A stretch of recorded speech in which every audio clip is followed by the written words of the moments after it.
In this section, I wanted to touch on the gains that can be made from trade. This is generally more applicable in macroeconomics and international trade, but it is part of basic economic theory, so I will introduce it now.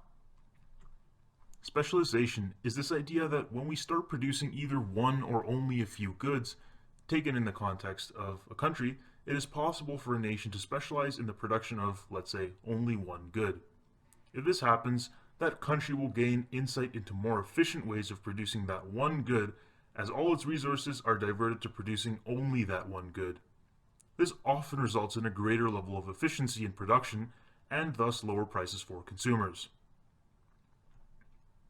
Comparative advantage is defined as the ability of one producer to produce a good at a lower opportunity cost than another producer. Oftentimes, this is associated with efficiency. If one producer has a comparative advantage compared to another, they can be said to be more efficient at producing the good. Absolute advantage, on the other hand, deals with overall productivity. If producer A can produce more of a good regardless of their efficiency than producer B, then producer A is said to have the absolute advantage in the production of a good. The concepts that I have just mentioned are a little complicated to understand, so here is an example that will hopefully clear things up. Imagine an economy with two producers. Producer A is Joe, who runs a clothing factory. He only has one sewing machine in this factory, so he isn't technologically advanced as he otherwise could be. Joe can produce in a given hour either 6 pairs of socks or 30 t-shirts. He can't produce 6 pairs of socks and 30 t-shirts. He can only produce 6 pairs of socks or 30 t-shirts. We will say that he can also produce some combination of t-shirts and socks that satisfy his time constraint. If we do the math, we can say that it takes him 2 minutes to produce a t-shirt and 10 minutes to produce a pair of socks. If we want to know the opportunity cost of producing a pair of socks, we need to think of the best alternative Joe has with the 10 minutes it takes him to make those socks. In 10 minutes, Joe can also produce 5 t-shirts. Thus, the opportunity cost of producing a pair of socks is 5 t-shirts. Similarly, in the 2 minutes it takes Joe to produce a t-shirt, he could have produced a fifth of a pair of socks. I get it, it's not a complete pair, it's more like a little bit of a sock that he has worked on. Thus, the opportunity cost of making a t-shirt is making a fifth of a pair of socks.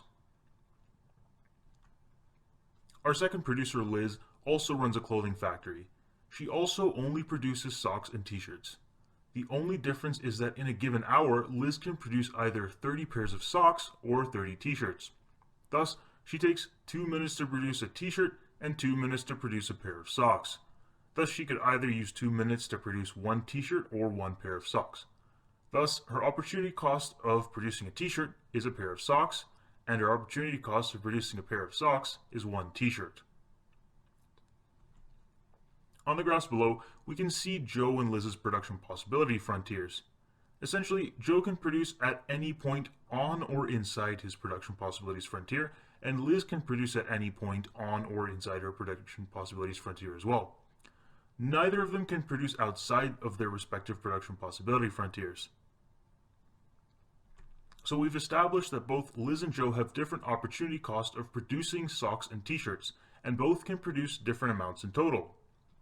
If we look at socks alone, Joe has to sacrifice making 5 t-shirts for every pair of socks he makes, while Liz only has to give up 1 t-shirt for every pair of socks she makes. Thus, since her opportunity cost of producing socks is lower, we can say that Liz has the comparative advantage in producing socks. On the other hand, it costs Joe a fifth of a pair of socks to produce 1 t-shirt, while it costs Liz a full pair of socks to produce a single t-shirt. Thus, since Joe's opportunity cost of producing a t-shirt is lower than Liz's opportunity cost of producing a t-shirt, we can say that Joe has the comparative advantage in producing t-shirts. As for absolute advantage, both can produce the same amount of t-shirts if they focus all their efforts on t-shirt production, but Liz can produce more pairs of socks if she specializes in socks. Thus, nobody has the absolute advantage in terms of t-shirt production, but Liz has the absolute advantage in terms of sock production. The information we extracted from the problem can now be applied to our economy in order to make it even more efficient. We get Joe and Liz to specialize in producing whatever they are more efficient at. Joe has the comparative advantage in producing t-shirts, while Liz has the comparative advantage in producing socks. Thus, Joe will only produce t-shirts and Liz will only produce socks. They then trade with each other. Let's pick some random price that they will trade at, say 2 t-shirts per pair of socks. On the other hand, this would also mean that 1 t-shirt would trade for half a pair of socks. For Joe, this is a good deal, because if he were to produce socks by himself, it would cost him 5 t-shirts to produce. Now he only has to pay Liz 2 t-shirts per pair of socks. This is also a good idea for Liz, because if she were to produce t-shirts by herself, it would cost her a full pair of socks per t-shirt she made. If she trades with Joe, she only needs to pay him half a pair of socks to buy a t-shirt. Both Liz and Joe can buy the good for which they do not have a comparative advantage in producing from the other person. As a general rule of thumb, if the trading price of the goods are less than the opportunity cost of production, then both producers will gain from trade. Liz gains from trade because she can buy t-shirts from Joe at a lower cost than her own opportunity cost of production. And Joe gains from trade because he can buy socks from Liz at a lower cost than his own opportunity cost of production. In essence, if they trade, they can consume outside of their production possibilities frontiers. Do keep in mind, though, that they do not, by any means, produce outside of their production possibilities frontiers.